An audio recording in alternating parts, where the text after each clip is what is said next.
Moment de concentration. Allez, quand vous voulez, les gars. Allez, c'est parti.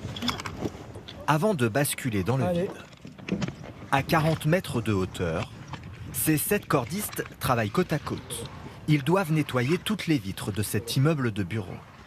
Oh, l'élasticité qu'il y a dans les cordes. En tout, 750 mètres carrés de surface vitrée. Là, on est au 8 encore, je crois, les gars. Accrochés à un fil, les gestes doivent être précis. Ils ont 3 jours pour réaliser l'intégralité de ce chantier. Et l'idée, c'est de jamais repasser sur une zone qui est sèche pour pas laisser de traces.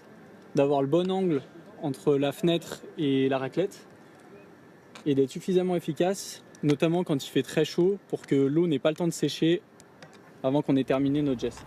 Un métier passion, les cordistes sont souvent jeunes, férus de montagne ou d'alpinisme. Ils ont le goût du risque. Stabilisé avec le bras, les 2 pieds, le geste qui rentre. C'est beau, ça.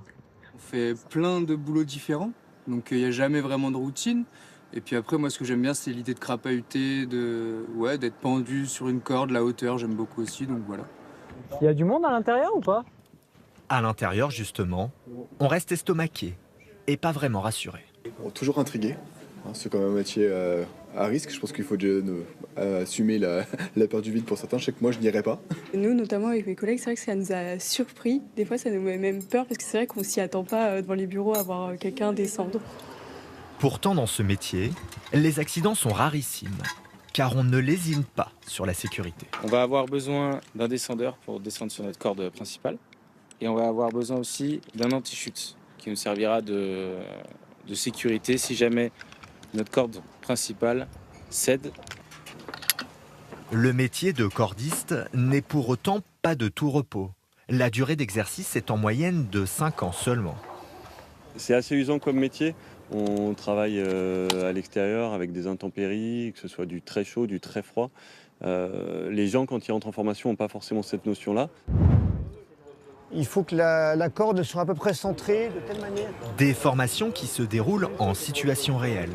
Nous sommes en bord de Saône, sur un ancien portique de chargement des péniches. Et là, t'as qu'une seule sangle, là. Et là, j'ai qu'une seule sangle. On va faire un nœud pareil. C'est notamment là que les cordistes apprennent leur futur métier. En 5 semaines, ils doivent être capables de réagir vite dans une situation d'urgence. Si je me retrouve en suspension dans mon harnais en mode pendu comme ça va être très rapidement, je vais avoir la circulation qui ne va pas se faire correctement. On peut avoir des séquelles irréversibles ou mourir sur corde.